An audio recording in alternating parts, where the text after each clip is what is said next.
आज हम आपको बताते हैं किरचॉफ्स लॉ के बारे में। इसकी ज़रूरत करंट के चैप्टर में भी पड़ती है और कैपेसिटर के चैप्टर में भी पड़ती है। तो यहाँ पर हम ख़ास तौर से कैपेसिटर के कॉन्टेक्स्ट में आपको बता रहे हैं किरचॉफ्स लॉ। इसमें अक्सर स्टूडेंट्स को प्रॉब्लम होती है और प्रॉब्लम असल में इसलिए होती है क्योंकि कायदे से समझते नहीं हैं। आप अच्छे से ध्यान से समझ लो, सब कुछ बहुत सिंपल है। एक बार अच्छे से समझ लो, फिर आपको उसका एप्लीकेशन भी अपने आप समझ में आ जाएगा और इससे रिलेटेड कोई भी प्रॉब्लम होगी वो आप अपने आसानी से सॉल्व कर लोगे।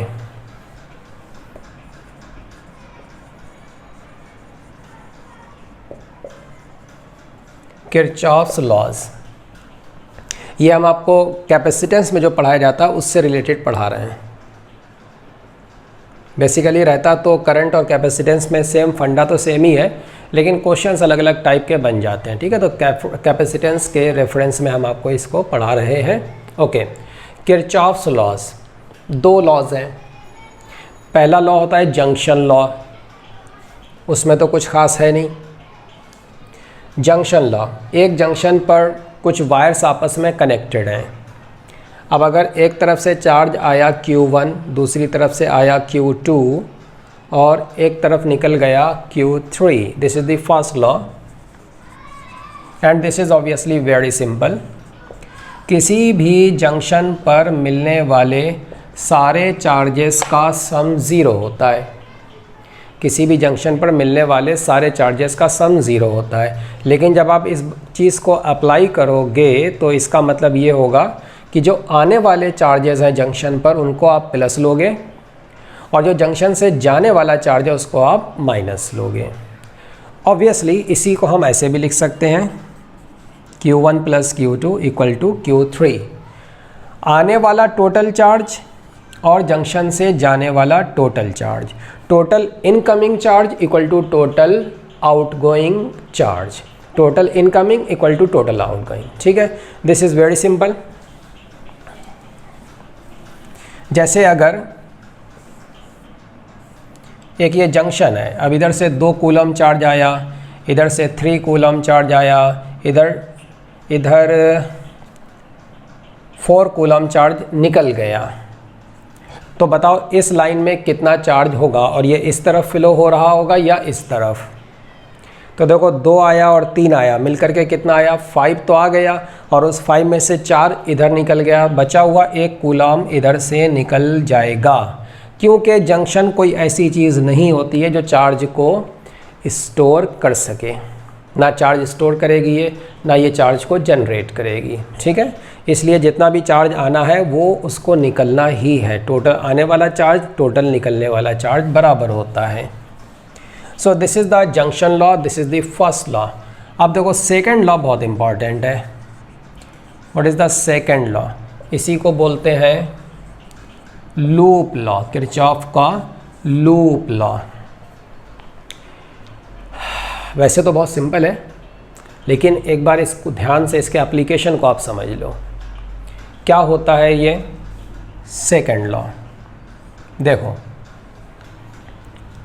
शॉर्ट में लिखे तो सिंपली ये समझ लो आप, बस ये लिख दिया हमने। और इसका मतलब ये है कि किसी भी क्लोज लूप में जितने भी पोटेंशियल चेंजेस होते हैं, सारे पोटेंशियल चेंजेस का सम होता है ज़ीरो। किसी भी क्लोज लूप में होने वाले सारे पोटेंशियल चेंजेस, पोटेंशियल डिफरेंसेस का सम होता है ज़ीरो। ये जो सिग्मा VI लिखा है ना, this is in a closed loop. ये ध्यान रखना कि ये जो बोला जा रहा है ये सिर्फ एक क्लोज लूप के लिए बोला जा रहा है।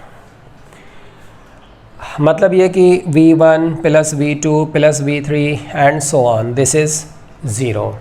कोई लूप है, उसमें कहीं कोई एक सर्किट एलिमेंट है।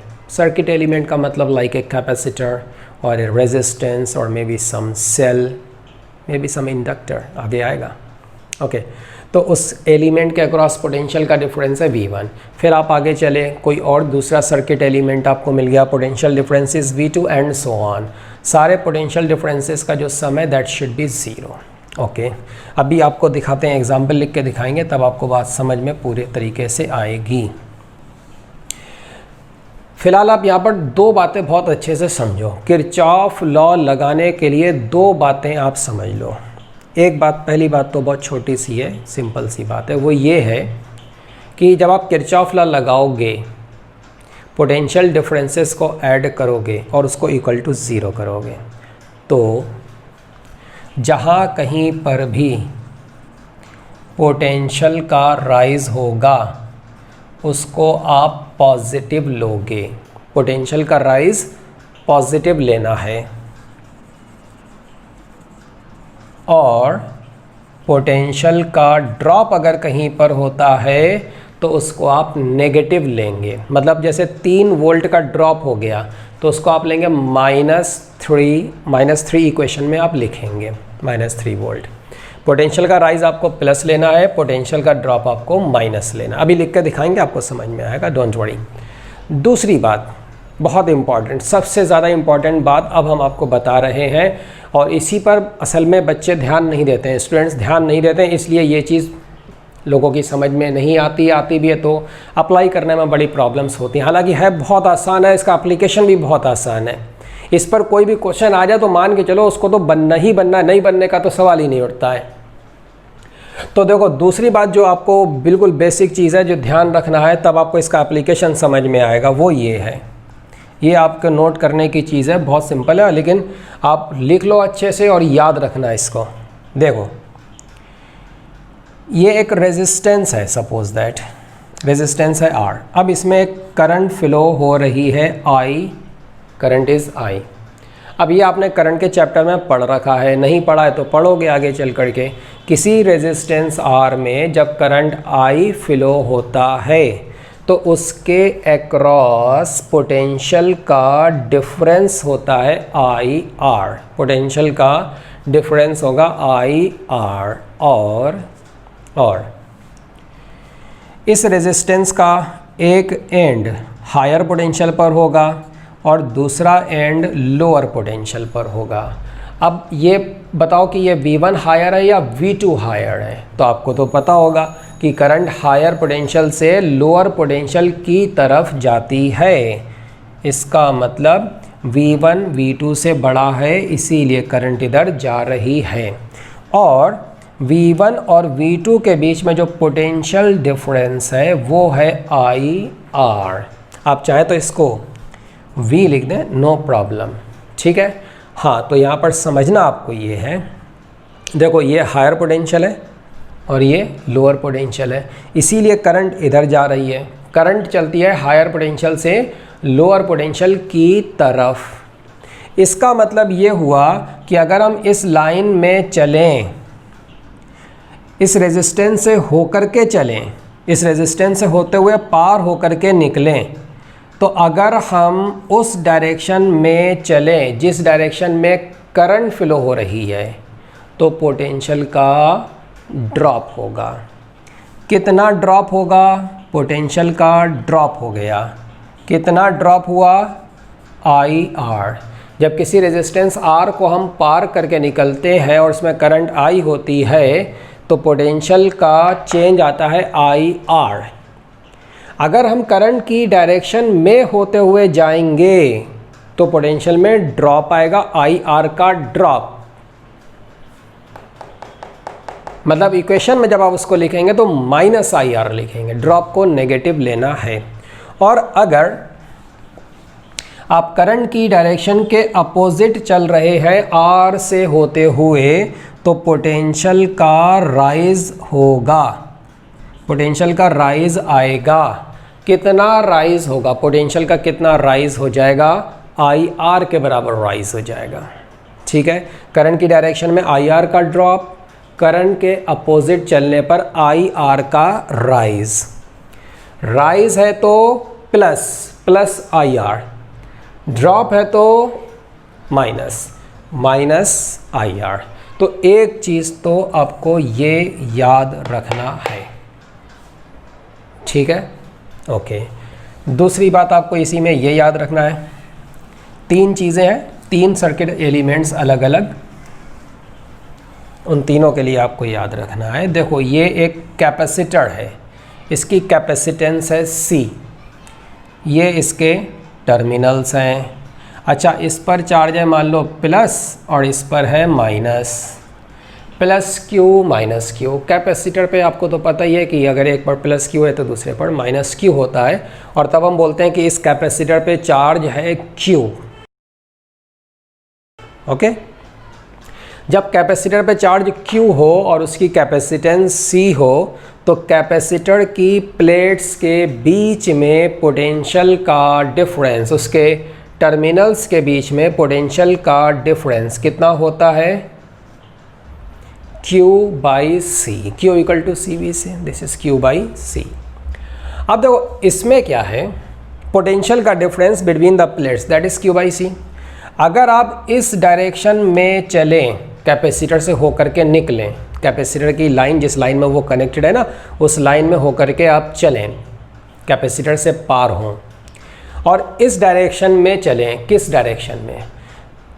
पॉजिटिव प्लेट से नेगेटिव प्लेट की तरफ, कैपेसिटर से होते हुए, बाहर साइड में नहीं, कैपेसिटर से होते हुए पॉजिटिव प्लेट से नेगेटिव प्लेट की तरफ अगर आप गए तो आपको पता है पॉजिटिव प्लेट हायर पोटेंशियल पर होती है। जैसे इसका पोटेंशियल V1 है, इसका V2 है, तो V1 V2 से बड़ा होगा।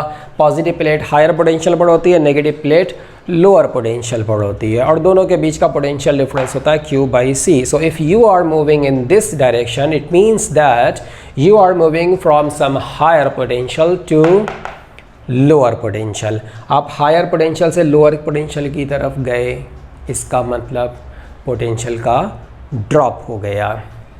कितना ड्रॉप हो गया? Q by C.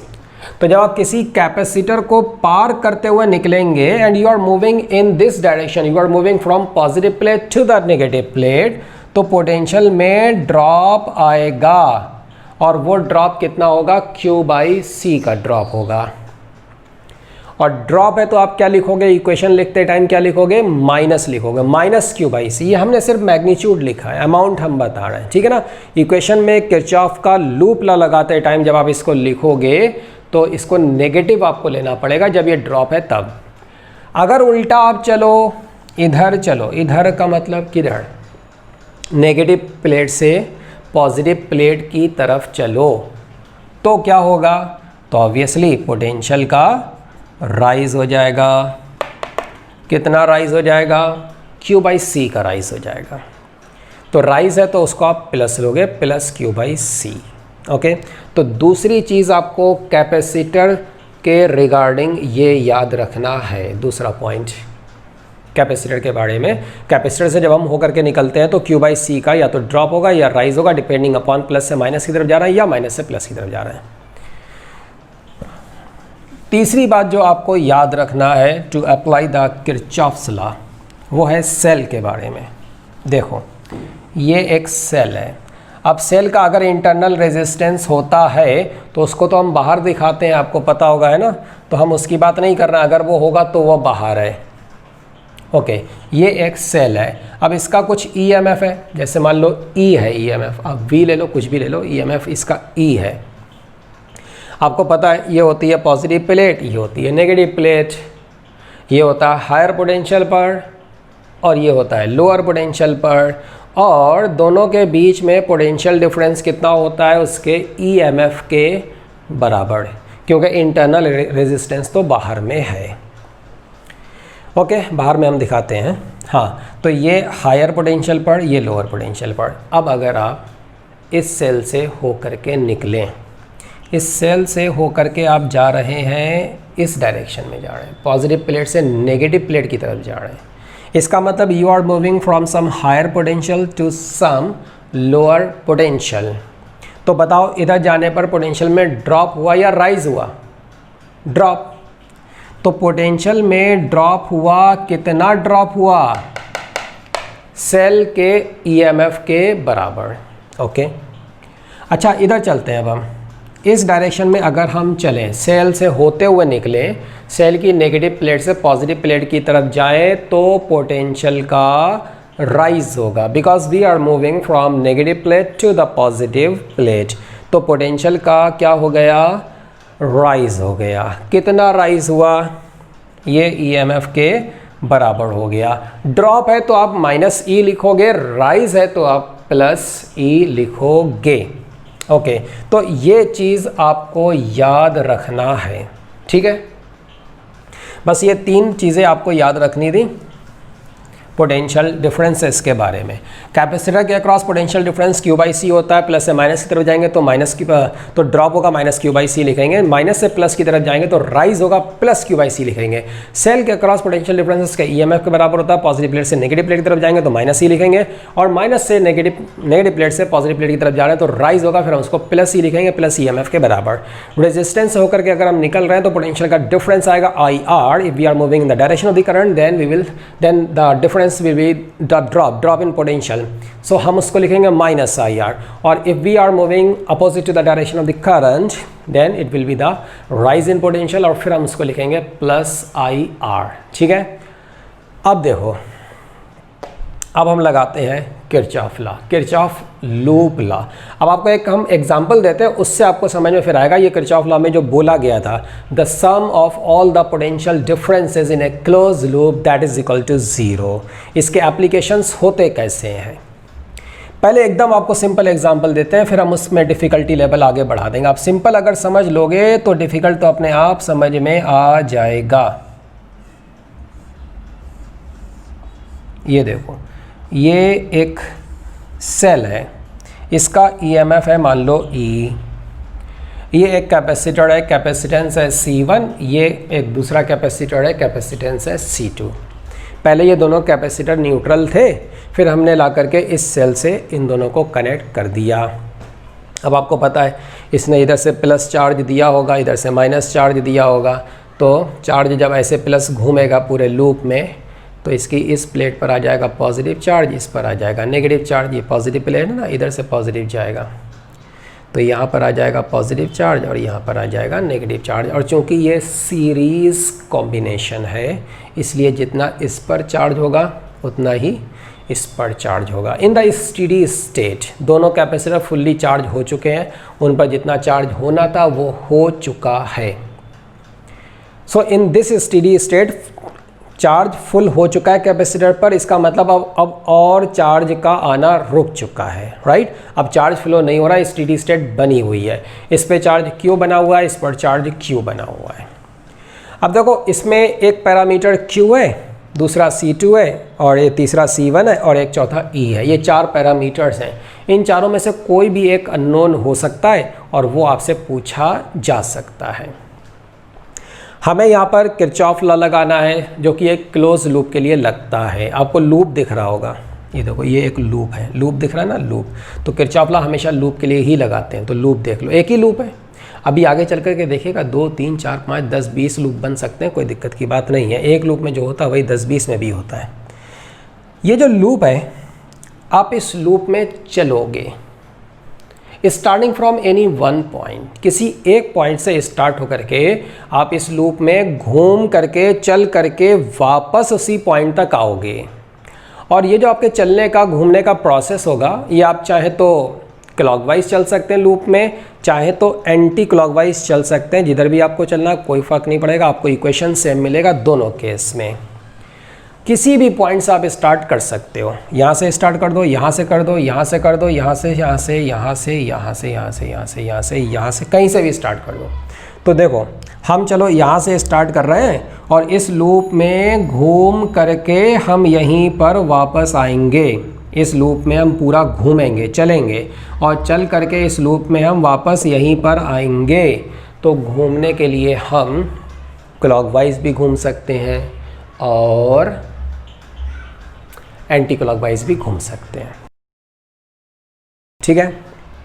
ओके, तो हम स्टार्टिंग फ्रॉम दिस पॉइंट ऐसे चल रहे हैं, हम इधर चलेंगे और ऐसे घूम करके वापस इस पॉइंट तक आ जाएंगे, लूप कंप्लीट हो जाएगा।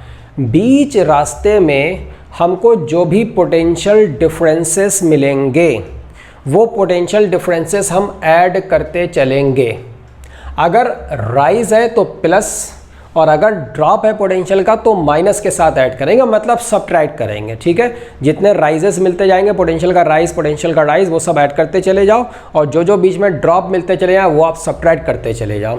तो जो टोटल आप इस तरीके से ऐड करोगे वो टोटल सम शुड बी 0। अच्छा, एक बात आपने सोची, ये जो किरचॉफ का सेकंड लॉ है, ये पोटेंशियल का टोटल पोटेंशियल डिफरेंसेस का टोटल सम, ये 0 होना क्यों चाहिए, क्यों होता है ये 0? अरे ये तो बहुत सिंपल सी बात है। आप सोचो कि ये इतना सिंपल लॉ है कि इसको तो लॉ बोलना भी, अच्छा चलो कोई बात नहीं, ये बहुत सिंपल लॉ है एक्चुअली, और ये कॉमन सेंस की बात है। देखो ऐसे समझो, जैसे ये ग्राउंड है, अब यहाँ पर एक पॉइंट है, ये एक पॉइंट है, ग्राउंड से एक पर्टिकुलर हाइट पर है, may be this height is 2 metre, this height is 2 metre. अब यहाँ से चले हम, तो देखो ऐसे गए तो 1 मीटर का राइज़ हो गया, फिर और चले गए आधा मीटर का और राइज़ हो गया, फिर नीचे आ गए तो 1.5 मीटर का ड्रॉप हो गया, फिर नीचे गए तो 2 मीटर का और ड्रॉप हो गया, फिर ऊपर आ गए तो 2 मीटर का और राइज़ हो गया। अल्टीमेटली हम उसी पॉइंट पर आ गए। हम जिस पॉइंट से चल रहे हैं, हम कितने भी स्टेप बीच में ले लें, अगर अल्टीमेटली हम उसी पॉइंट पर आ रहे हैं तो ग्राउंड से जो हाइट पहले थी अल्टीमेटली वही हाइट बनेगी। इसका मतलब हाइट में जितने भी इंक्रीमेंट्स हैं और जितने भी लॉसेस हैं, जितने भी हाइट में ड्रॉप हैं, सारे इंक्रीमेंट्स को ऐड कर दो और ड्रॉप को आप सब्ट्रैक्ट कर दो, तो अल्टीमेटली टोटल सम सबका क्या मिलना चाहिए? 0। जितना टोटल राइज हुआ उतना ही ड्रॉप हो गया। क्यों? क्योंकि अल्टीमेटली तो उसी पॉइंट पर आ गए ना। बिल्कुल इसी तरीके से आप इस पॉइंट से चले, इस पॉइंट का कुछ पोटेंशियल होगा, कितना पता नहीं, कुछ होगा, जो भी हो हमें पता करने की ज़रूरत नहीं है। इस पॉइंट का कुछ पोटेंशियल होगा। अच्छा ठीक है, पोटेंशियल मान लो v है इस पॉइंट का। अब यहाँ से हम चले, कुछ ड्रॉप हो गया, कुछ ड्रॉप हो गया, कुछ राइज हो गया, कुछ हो गया, जो होता होने दो। कहीं कहीं ड्रॉप हुआ, कहीं राइज हो गया। सब मिला करके टोटल घूम करके अल्टीमेटली हम यहीं पर आ गए ना, तो फाइनली तो पोटेंशियल वही मिल जाएगा जो इनिशियली था। तो ओवरऑल पोटेंशियल में चेंज कितना होना चाहिए? 0। Very simple. तो जितने भी चेंजेस हुए हैं बीच में, तो वो राइज हैं तो आपने प्लस कर दिया, ड्रॉप है तो आपने माइनस कर दिया।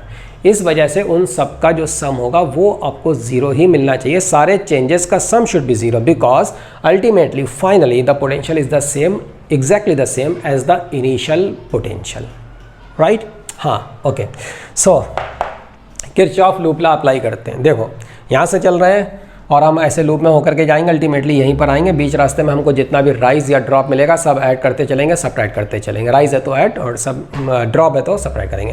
देखो यहाँ से चले, ये पूरा एक कंडक्टिंग वायर है, तो यहाँ से चलने पर पोटेंशियल में कोई ड्रॉप नहीं होगा, कोई राइज नहीं होगा, कोई चेंज नहीं, no change no change no change no change no change, up to this point no change. उसके बाद जब हम कैपेसिटर से होकर के निकल रहे हैं, we are moving from positive plate to the negative plate, तो क्या हुआ? ड्रॉप। क्या हुआ? ड्रॉप। कितना ड्रॉप हुआ? Q/C1 का ड्रॉप हुआ। तो ड्रॉप है तो सब्ट्रैक्ट कर दो, माइनस ले लिया हमने ड्रॉप को, यहाँ पर आ गए।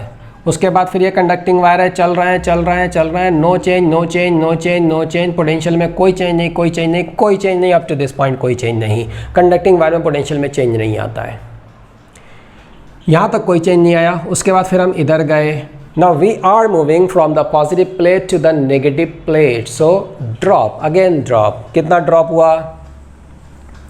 Q/C2 का ड्रॉप हो गया, Q/C2। और चूंकि ये ड्रॉप है इसलिए इसको हमने माइनस के साथ ऐड कर दिया, मतलब Q/C2 को सब्ट्रैक्ट कर दिया। यहाँ पर आ गए और आगे चल रहे हैं। Conducting wire, no change, same potential till this point, यहाँ तक। उसके बाद फिर जब हम यहाँ से चल करके यहाँ पर आएंगे, so we are moving through the cell, we are passing through the cell. और कैसे पास हो रहे हैं? नेगेटिव प्लेट से पॉजिटिव प्लेट की तरफ जा रहे हैं, लोअर से हायर पोटेंशियल की तरफ। क्या होगा? राइज। कितना राइज होगा? EMF के बराबर। तो हमें अगली स्टेप में एक राइज और मिल गया, तो उस राइज को ऐड कर दो। ये लो, ऐड कर दिया। राइज ऐड कर दिया, यहाँ पर आ गया, उसके बाद conducting wire, conducting wire, conducting wire, no change, no change, no change, no change. Ultimately हमारा लूप कंप्लीट हो गया। जितने हमको ड्रॉप या राइजेस मिलना थे वो सब हमने ऐड कर दिए, और ये टोटल सम कितना होना चाहिए? 0। सारे पोटेंशियल के चेंजेस का सम 0 होता है एक क्लोज लूप में, किरचॉफ सेकंड लॉ। आई बात समझ में? ये है किरचॉफ सेकंड लॉ। जितने भी आपको पोटेंशियल के चेंजेस मिलेंगे सबको ऐड करोगे, आपको 0 मिलना चाहिए। किरचॉफ सेकंड लॉ हमने अप्लाई किया, हमको एक इक्वेशन मिल गया, एक इक्वेशन। इस इक्वेशन में ध्यान से देखो आप, पैरामीटर्स कितने हैं, अननोन वेरिएबल कितने कितने हैं। देखो, एक Q है, दूसरा C1 है, C2 है और E है। टोटल 4 पैरामीटर्स हैं, 4 डिफरेंट पैरामीटर्स। उन 4 में से कोई 3 आपको बता दिए जाएंगे, चौथा आपसे कैलकुलेट करवा लिया जाएगा।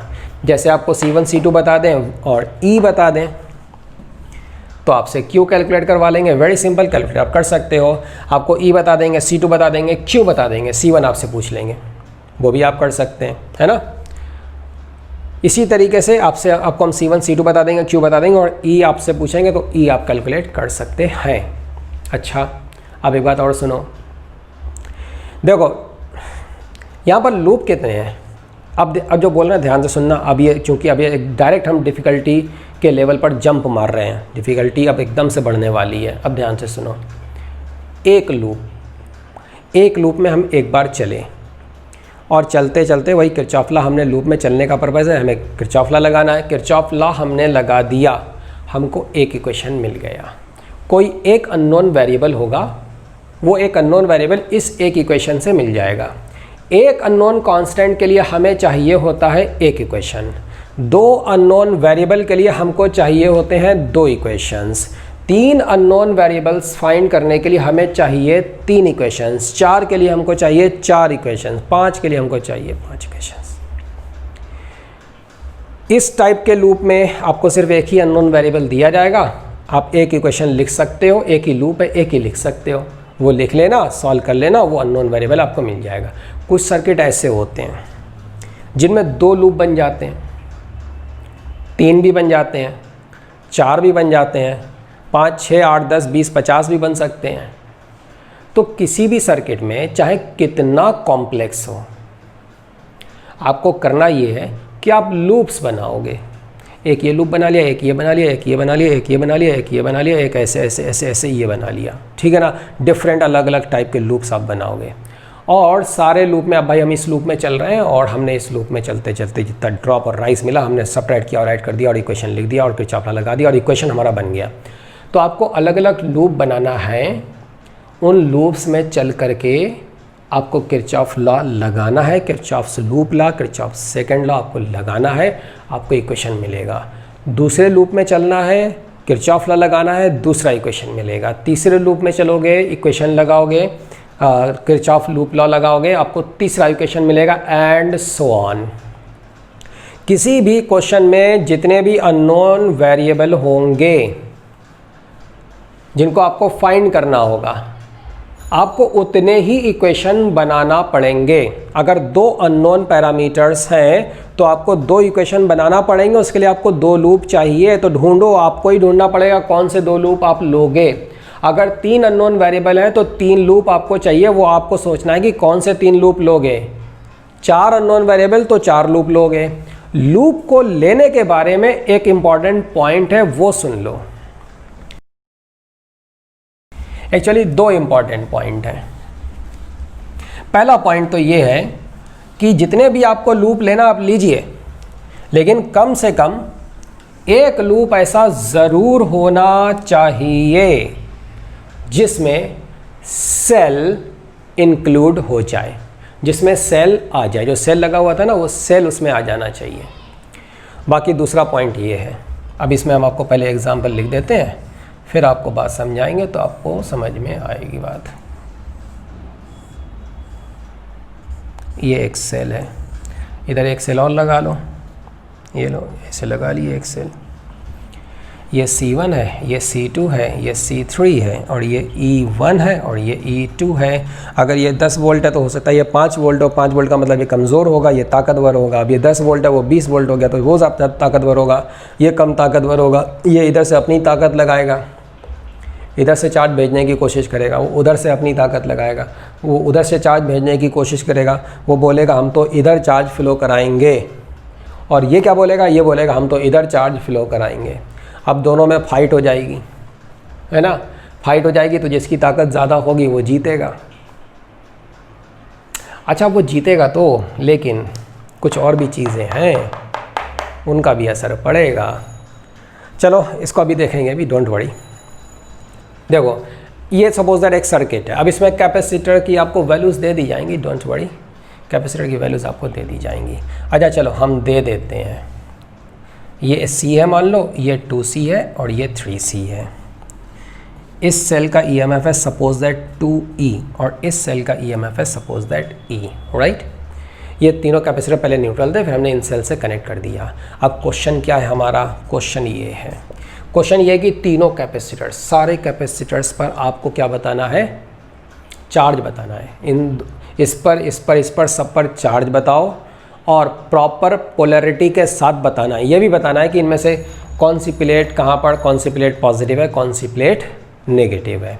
तो देखो इस केस में अब हम क्या करेंगे, तो इस केस में हम किरचॉफ लॉ लगाएंगे, कुछ लूप हमको मिलेंगे यहाँ पर। वैसे अगर हम लूप की बात करें तो ये बता दो ज़रा यहाँ पर कितने लूप हैं।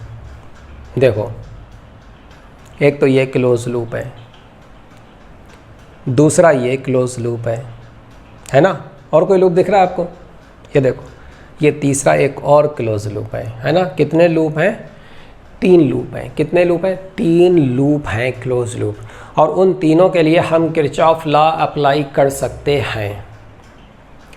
अच्छा ठीक है, कर सकते हैं, तो हमें इक्वेशन कितने मिल जाएंगे, 3 इक्वेशन मिल जाएंगे, 3 लूप 3 इक्वेशन मिल जाएंगे, है ना। एक्चुअली हमें 3 इक्वेशन नहीं मिलेंगे, लूप 3 है, हमें 3 इक्वेशन नहीं मिलेंगे, क्योंकि लूप असल में 2 ही हैं यहाँ पर, लूप असल में 2 ही हैं। अब सुन लो एक बात, बहुत ध्यान से सुन लो, वो जो दूसरी बात आपको बता रहे थे वही बात बता रहे हैं। एक्चुअली क्या है ना, कभी कभी कोई सर्किट ऐसा होता है कि उसमें एक लूप और दूसरा लूप, उन दोनों के सुपरपोजिशन से एक तीसरा लूप बन जाता है, 2 लूप को मिलाकर के तीसरा लूप बन जाता है। आपने एक लूप के लिए इक्वेशन लिख दिया, दूसरे लूप में आप चले किरचॉफ लॉ लगाया, आपने इक्वेशन लिख दिया, तीसरा लूप जैसे यहाँ पर था एक लूप, अभी लिखेंगे हम इक्वेशन लिखेंगे, डोंट वरी, दूसरा, और ये दूसरा लूप, उसके लिए ये दूसरा इक्वेशन, और ये जो तीसरे लूप की बात कर रहे हैं इसके लिए तीसरा इक्वेशन। असल में ये 3 इक्वेशन नहीं है, ये 2 ही होंगे। उसकी वजह ये है, वो सुन लो ध्यान से, वजह ये है कि एक्चुअली ये लूप और ये लूप जब आपस में हम सुपरपोजिशन इनका करेंगे तो ये लूप बन जाएगा, और उसका मतलब ये है कि इस लूप के लिए आपने जो इक्वेशन लिखा और इस लूप के लिए आपने जो इक्वेशन लिखा, इन दोनों लूप के मिलने से ये लूप बन गया, तो इन दोनों इक्वेशन के मिलने से ये इक्वेशन बन जाएगा। इन दोनों के आपस में आप कुछ कॉम्बिनेशन बना लो, जैसे डायरेक्ट ऐड कर दो या सब्ट्रैक्ट कर दो, या 2 से 3 से 4 से 5 से मल्टीप्लाई करके ऐड कर दो, सब्ट्रैक्ट कर दो, कुछ कर दो, तो आपको ये मिल जाएगा। ठीक है ना, आपने मैथमेटिक्स में पढ़ा होगा, इस टाइप से जब डिपेंडेंट इक्वेशन आप बना लोगे तो वो ऐसे इक्वेशन बनाने से कोई फ़ायदा नहीं होता है।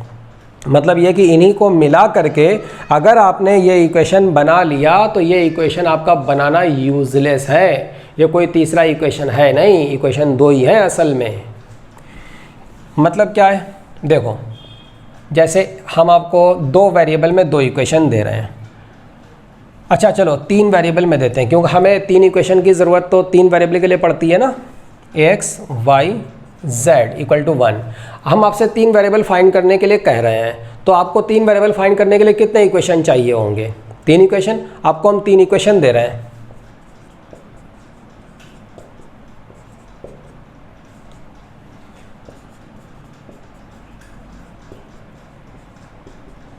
ये लो 3 इक्वेशन दे दिए हमने आपको, 3 वेरिएबल है और 3 इक्वेशन है। अब ज़रा इनको आप सॉल्व करके देख लो, ट्राई कर लो अपने आप, ये आपसे सॉल्व नहीं होने वाले, क्योंकि ये 3 वेरिएबल में 3 इक्वेशन है ही नहीं, ये 2 ही इक्वेशन है।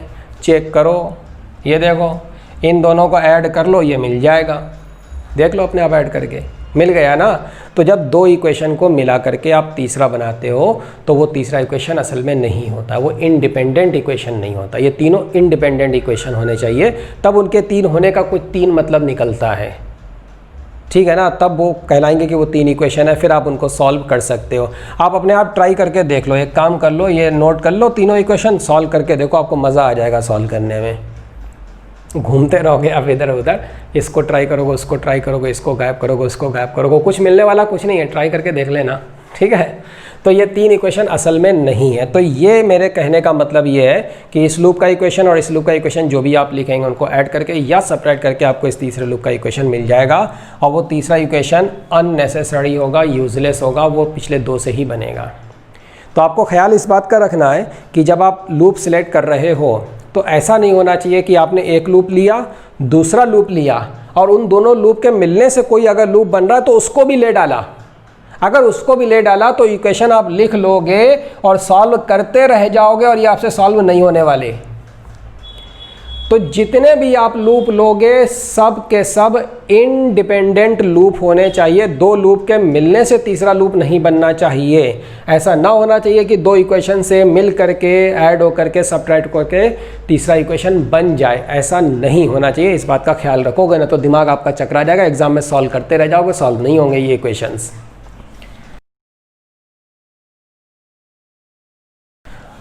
ओके, तो इस बात का ख्याल रखना है, इंडिपेंडेंट लूप आपको लेना है। अब सुनो ध्यान से, देखो एक लूप ये हो गया, दूसरा लूप ये हो गया। अगर आपने ये 2 लूप ले लिए तो वो तीसरा लूप आपको नहीं लेना है, वो नहीं लिया जाएगा, वो तीसरा लूप है ही नहीं, मान के चलो, क्योंकि वो इन दोनों के मिलने से बन रहा है। हाँ, आप चाहो तो एक काम ये कर सकते हो, एक लूप ये ले लो, दूसरा लूप आप ये ले लो, चल जाएगा, नो प्रॉब्लम। या फिर आप एक लूप ये ले लो और दूसरा लूप ये ले लो, तब भी चलेगा, नो प्रॉब्लम। तो हमें फाइंड क्या करना है, इन कैपेसिटर्स पे चार्ज फाइंड करना है, वो हमें किरचॉफ लॉ से मिलेगा। किरचॉफ लॉ से हमें इक्विवेलेंट कैपेसिटेंस भी मिलती है, उसका भी आके आपको एग्जांपल देंगे हम। हमें इन कैपेसिटर पे चार्ज फाइंड करना है। अब देखो होगा क्या, पहले एक बात ये समझ लो, जैसे ये देखो ज़्यादा ताकतवर सेल है, ये थोड़ा सा बेचारा कमज़ोर है ना, ये बोल ये रहा है कि भाई हम तो चार्ज इधर से ऐसे चलाएंगे कि वो हमारी ये पॉजिटिव प्लेट है, ये नेगेटिव प्लेट, और ये बोल रहा है कि हम इधर से चलाना चाहते हैं, तो ये ज़्यादा ताकतवर है। अब देखो एक बात और सुनो, चार्ज इधर से जाएगा, इधर से आया, ये आया चार्ज। अब ये नहीं पता कि इसका चार्ज इधर से आकर के इसके साथ मिलकर के इधर जाएगा, या फिर इसका जो चार्ज आया है उसी का कुछ हिस्सा इधर चला जाए और कुछ हिस्सा इधर चला जाए, नहीं पता। हमें कैलकुलेट करने से पहले कैपेसिटर की पोलैरिटी नहीं पता है, उन पर चार्जेस भी नहीं पता है, ना चार्जेस पता है ना पोलैरिटी पता है। हमें चार्जेस भी एज्यूम करना पड़ेंगे और पोलैरिटी भी एज्यूम करना पड़ेगी।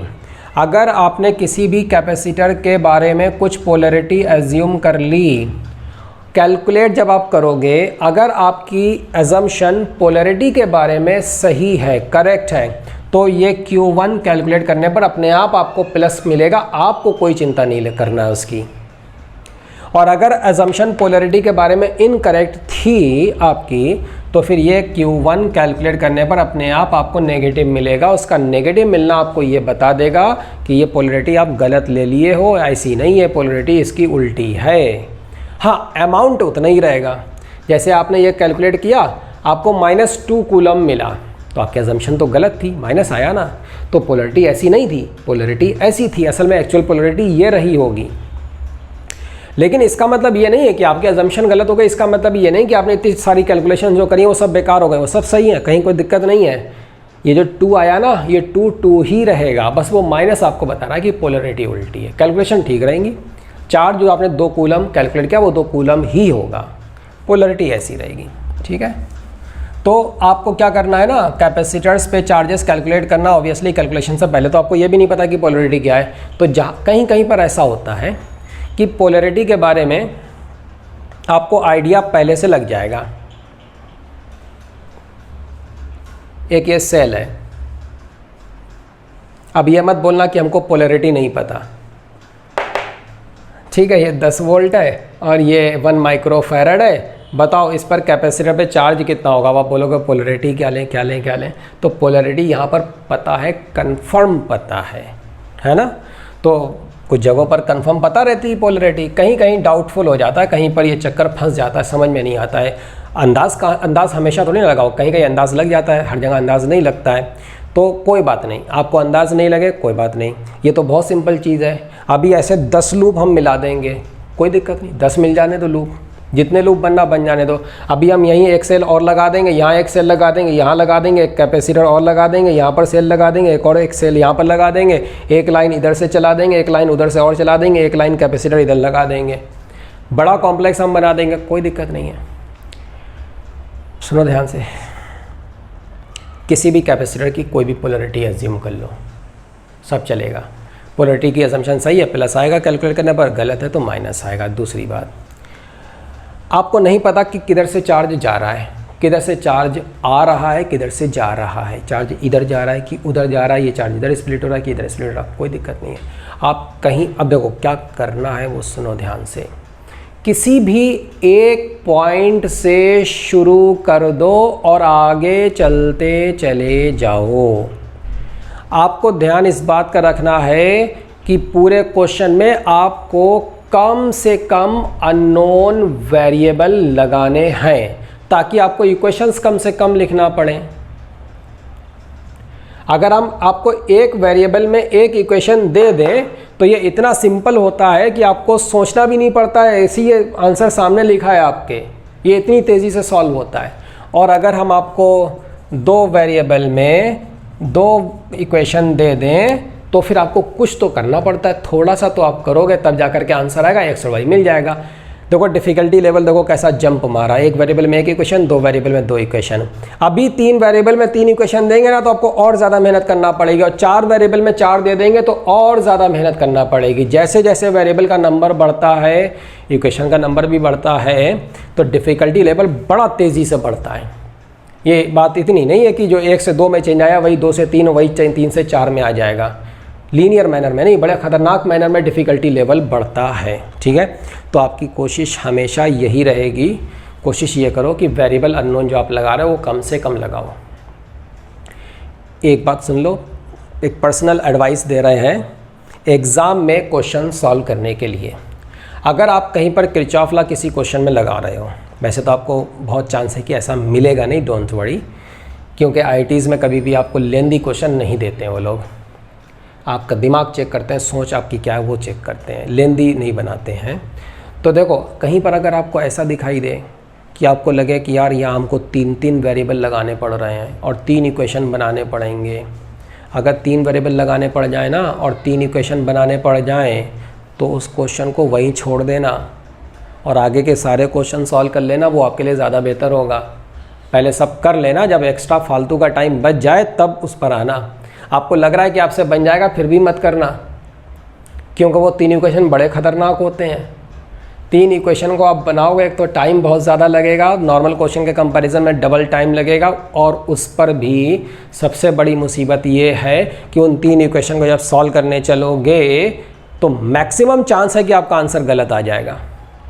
3 वेरिएबल में 3 इक्वेशन जब आप सॉल्व करने चल देते हो तो मैक्सिमम चांस होते हैं, 90% चांस होते हैं कि आपका आंसर गलत आ जाएगा। एग्जाम के माहौल में तो वैसे भी दिमाग ख़राब होता है, तो आंसर गलत होने के चांस और ज़्यादा हो जाते हैं, ठीक है ना। तो बेहतर ये है कि आप 3 वेरिएबल ना लगाओ, आपके लिए बेहतर है। हाँ, तो अब एग्ज़ाम के अलावा नॉर्मल सिचुएशन में तो कुछ भी हो जाए वो आप तो सॉल्व कर ही लोगे, टाइम की कोई लिमिटेशन नहीं होती है। तो बेसिकली फंडा ये है कि आपको वेरिएबल कम से कम लगाना है, इसलिए आप एक काम ये करोगे कि किरचॉफ का जो जंक्शन लॉ है ना उसको अप्लाई करते चलोगे साथ साथ। तो आपको करना ये है कि किसी एक पॉइंट से आप शुरू कर दोगे, कहीं से शुरू कर दो, कहीं से, वहाँ से आप एक चार्ज चला दो। यहाँ से हमने शुरू किया, इधर से चार्ज चला, मान लो Q चला, देखो एक अननोन वेरिएबल लग गया Q, ये Q इधर आया। अब पता नहीं हमको Q इधर ही आ भी रहा है कि नहीं आ रहा है, ठीक है ना, अंदाज आपको लग रहा है, लगे बहुत सी जगह पर नहीं लग पाएगा, तो हमने इधर चला दिया, कोई बात नहीं, आप ले लो, आपको इधर चलता हुआ लेना, इधर चलता हुआ ले सकते हो, कोई दिक्कत नहीं है। ये Q इधर आया, Q इधर आया तो इस पर क्या स्टोर हो गया, Q, ये Q आगे निकला, इसी Q का हिस्सा, कुछ हिस्सा चूंकि जंक्शन आ गए ना, दो रास्ते आ गए, अब चाहे उधर से ले आओ या इसी को स्प्लिट कर दो, इस Q का एक हिस्सा Q1 उधर चला गया। अब ये मत बोलना कि Q2 इधर चला गया, वेरिएबल कम से कम लगाना है, तो Q इधर आया और Q में से Q1 इधर चला गया, तो सीधा सीधा लिखो यहाँ पर Q माइनस Q1, अभी भी वेरिएबल हमारे दो ही हैं, अगर Q2 लिख देते Q1 Q2 और Q तीन वेरिएबल हो जाते। देखो जंक्शन लॉ लगाते चल रहे हैं ताकि वेरिएबल कम से कम हमारे बने रहें मिनिमम। इधर अगर Q1 आया तो इस पोलैरिटी के साथ Q1 स्टोर हो जाएगा, वही Q1 Q1 Q1 Q1 इधर आएगा, सेल को पार करके निकलेगा, Q माइनस Q1 इस पर इस पोलैरिटी के साथ स्टोर हो जाएगा, इधर आएगा, फिर देखो ये Q माइनस Q1 आया, ये Q1 आया, मिल करके क्या हो गया, Q हो गया, ये Q यहाँ पर आ गया, जहाँ से हम चले थे घूम फिर करके वहीं पर आएंगे, उतना ही चार्ज बन जाना चाहिए। अगर नहीं बन रहा इसका मतलब आप कुछ मिस्टेक कर दिए हैं। ओके, हमने इस पूरे प्रोसेस में अननोन वेरिएबल कितने लगाए हैं, दो, एक Q लगाया है, एक Q1 लगाया है, E1 हमको पता है, E2 हमको पता है, हमको C2 C3 C सब पता है।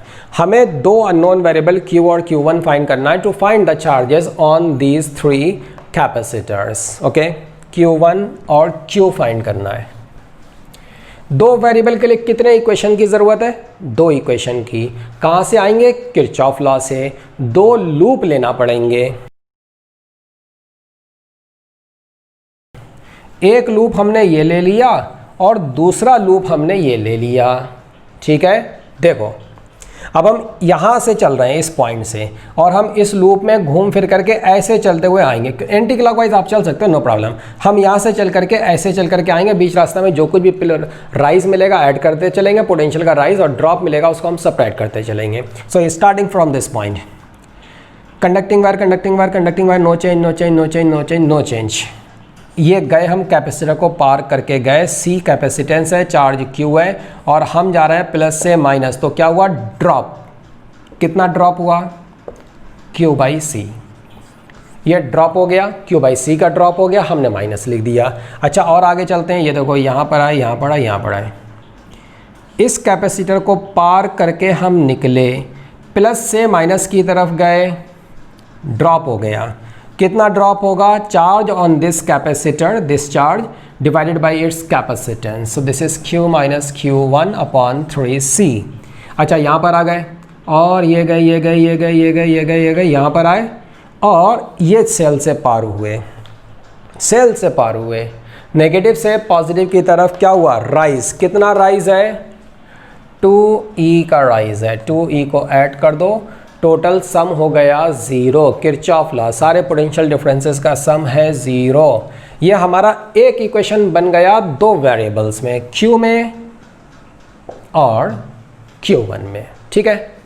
ओके, अब दूसरा लूप देखो, ये दूसरा लूप है, इसमें यहाँ से यहाँ से यहाँ से कहीं से भी आप चल सकते हो, यूँ चल सकते हो। चलो यहाँ से चलते हैं, हम यहाँ से चलते हैं, यहीं पर वापस आएंगे, यहाँ से चले हम। देखो इधर जा रहे हैं हम, ये गए, सेल को पार किया हमने, पॉजिटिव से नेगेटिव की तरफ गए, क्या हुआ, ड्रॉप। ये ड्रॉप हो गया, E का ड्रॉप हुआ तो माइनस कर दिया। अच्छा और आगे चले, ये गए, यहाँ पर आए, और फिर हम इधर जाएंगे। अब देखो हम किधर जा रहे हैं, नेगेटिव से पॉजिटिव की तरफ जा रहे हैं, तो क्या होगा, राइज होगा। कितना राइज होगा, राइज है तो प्लस लिखेंगे, कितना राइज होगा, charge upon capacitance, charge upon capacitance, rise है तो प्लस ले दिया। यहाँ पर आ गए, ये गए ये गए और ये निकले कैपेसिटर को पार करके, पॉजिटिव से नेगेटिव, पॉजिटिव से नेगेटिव, क्या हुआ, ड्रॉप। ड्रॉप कितना ड्रॉप, ड्रॉप है तो माइनस, कितना drop, charge upon capacitance, charge upon capacitance, drop की वजह से माइनस। यहाँ पर आ गए, यहाँ पर आ गए, लूप कंप्लीट हो गया, total sum should be 0। Second equation, Q में और Q1 में, E पता है, C पता है। ये देखो दो इक्वेशन मिल गए, दो वेरिएबल है, दो इक्वेशन है, इनको सॉल्व कर लो, अच्छे से सॉल्व करना, कहीं मिस्टेक नहीं होना चाहिए। इन दोनों को आप सॉल्व करोगे आपको q मिल जाएगा और q1 मिल जाएगा। उसके बाद फिर ये फाइंड कर लेना q माइनस q1 है, q1 कितना आया। अगर q माइनस q1 आपको प्लस मिल जाए तो समझ लेना कि जो पोलरिटी हमने दिखाई है वो करेक्ट है, और अगर आपको नेगेटिव मिल जाए तो अमाउंट उतना ही रहेगा, सिर्फ पोलरिटी पलट जाएगी। Same is the case for q, same is the case for q1। ठीक है, तो ऐसे लगाते हैं हम किरचॉफ लॉ। अभी कुछ और डिफिकल्ट केसेस हैं, आपको आगे दिखाएंगे। इक्विवेलेंट कैपेसिटेंस भी फाइंड करते हैं यूजिंग किरचॉफ लॉ, वो भी अभी हम आपको आगे चल करके बताएंगे।